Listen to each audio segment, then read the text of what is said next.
బాగా చేస్తున్నాడు. చంద్రబాబు నాయుడు బాబు గారు మా అబ్బాయి. వయసులో పెద్ద ఆయన కదా, ఆయన 78 సంవత్సరాలు ఆయనకి. 78 అయినా అవ్వచ్చు, ఉండొచ్చు. కాదు నాన్న, 70 కాదు 60 అయినా నువ్వైనా నా మనవడు వయసు కొడుకుగానే భావిస్తాం కదా మేము, కొడుకుగానే మనవడా అనంగా, అది ఉద్దేశంగా. ఏంటి మరి ప్రభుత్వం అయితే చేస్తున్నామని చెప్పండి ఒకటిగా. సో దీపం గాని, తల్లికి వందనం గాని, పెన్షన్లు పెంచామని చెప్తున్నారు, రైతు భరోసా డబ్బులు వేసామని చెప్తున్నారు. జరుగుతున్నాయా పథకాలు, అసలు అందుతున్నాయా? పెన్షన్ 4000, వృద్ధాప్యం పెన్షన్ 4000 వస్తుంది. వికలాంగుల పెన్షన్ కి 6000 వస్తున్నాయి. పోతే రెండో వాళ్ళకి ఇప్పుడు ఇద్దరం ఉన్నామంటే వృద్ధులము, ఆ 4000తో మాలాంటి వాళ్ళం బతకలేకపోతున్నాం. అది అంతకు ముందే వచ్చింది, ఏది ఇంటికి ఇస్తామన్న మాట వచ్చింది, కానీ ఇది అమల్లోకి రాలేదు.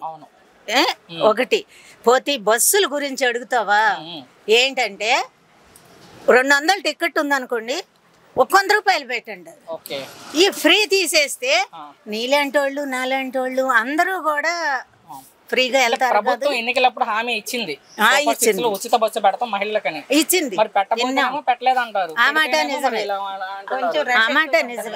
అంటే భయం వేస్తుంది. ఇదిగో ఇవాళే మేము ఉచిత బస్సు ఎక్కడం భయం వేస్తుంది, ఆడవాళ్ళ మధ్య మాట్లాడాలి కానీ ఏం చేస్తా తప్పదు. కాదు, ఉచిత బస్సు ఎక్కాలంటే భయం వేస్తుంది. నాకు భయం ఉండదు, ఇంతమంది ఆడవాళ్ళు ఎక్కడ తోసేస్తారని. అది ఏంటమ్మా మరి ప్రభుత్వం ఏంటంటే, ప్రభుత్వం చెప్పేది మీ ఆడవాళ్ళకి మంచి జరిగిద్దని ప్రభుత్వం చెప్తుంది. చేస్తానని అంటున్నాడు, చేస్తున్నాడు కూడా. కొన్ని పర్వాలేదు, ఆడపిల్లలు ఎక్కడన్నా బాగోక మగపిల్లలు వాళ్ళు ఇబ్బంది పెడుతున్నా చేస్తున్నా ఆయన ఆపదలోకి గబుక్కుని ఆయన మనుషులు గాని ఆయన గాని వెళ్ళటం చేయటం వింటున్నాం వార్తల్లో. అంతకు తప్పితే గానీ మేము కళ్ళతో చూడలేదు.